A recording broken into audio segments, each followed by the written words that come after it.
Good afternoon, everyone. Hey guys, this is Bruce Marshall from Simpler Trading with the nightly market update for Wednesday, July the 28th. And today is Fed Day. We had Fed meeting, Powell commentary.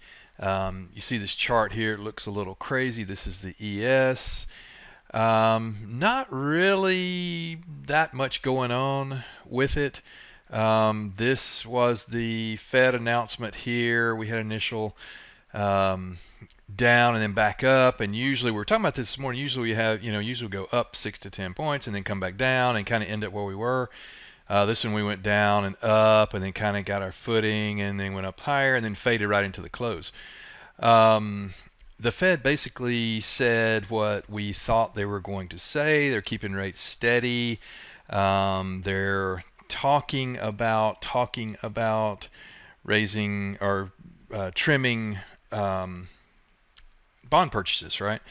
And they've been saying, maybe October-ish, and I think they're trying to lay some groundwork, I guess. Nothing has been announced yet. If you remember back, I think it was two Fed meetings ago when, well, I can show you exactly when it was. Let's look at this because this is very interesting here.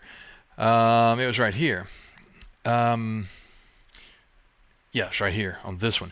You see that big red candle? This was when the last Fed meeting, and they said we may need to do two rate increases, not one rate hike, but two rate hikes. And then they came right back, and you see that green candle, and said, no, no, no, no, we misspoke. We're probably not going to do that, and then we're just off to the races again.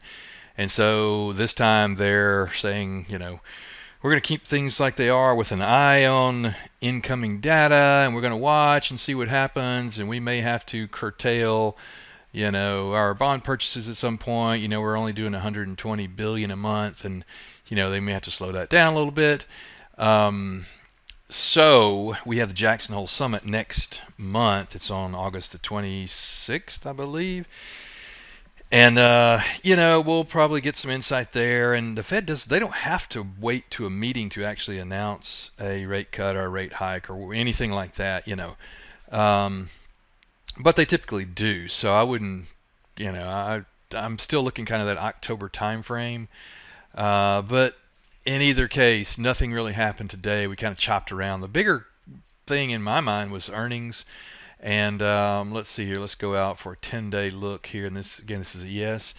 And remember, yesterday after the close, we had Apple, Microsoft, Google, AMD. A lot. That's the biggest. It was the biggest day yesterday for big tech names, and they were all good, I suppose.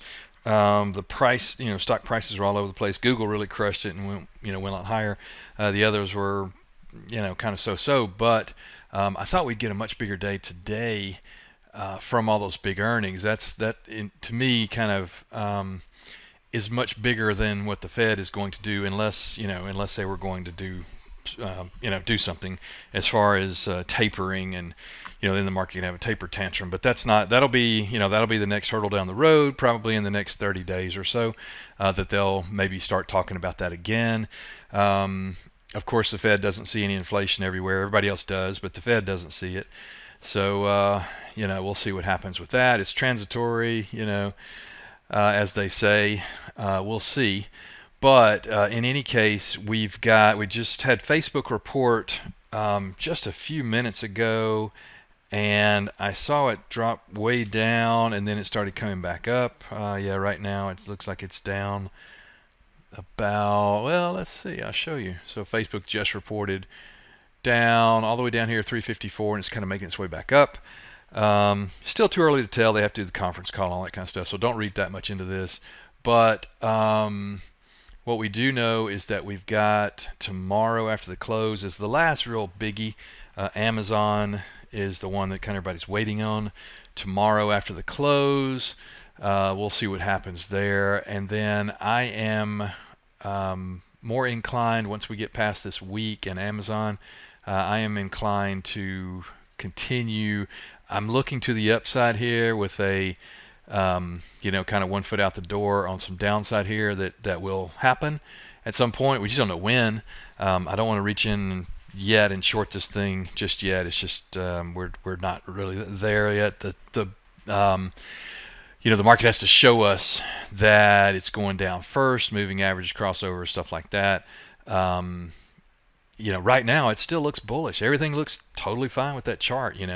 That being said, I am very, very light in my bias portfolio. We've only got 2 trades, and in all my other accounts, I probably got a total of 4 or 5 other trades. Not much, pretty light for me. And sitting on a lot of cash is kind of waiting. And I'm totally happy with that. I'm up pretty nicely for the month, and for the month of July, and without really trading a lot. You don't have to trade every day to make money, right? So anyway, be careful here in the next week or two.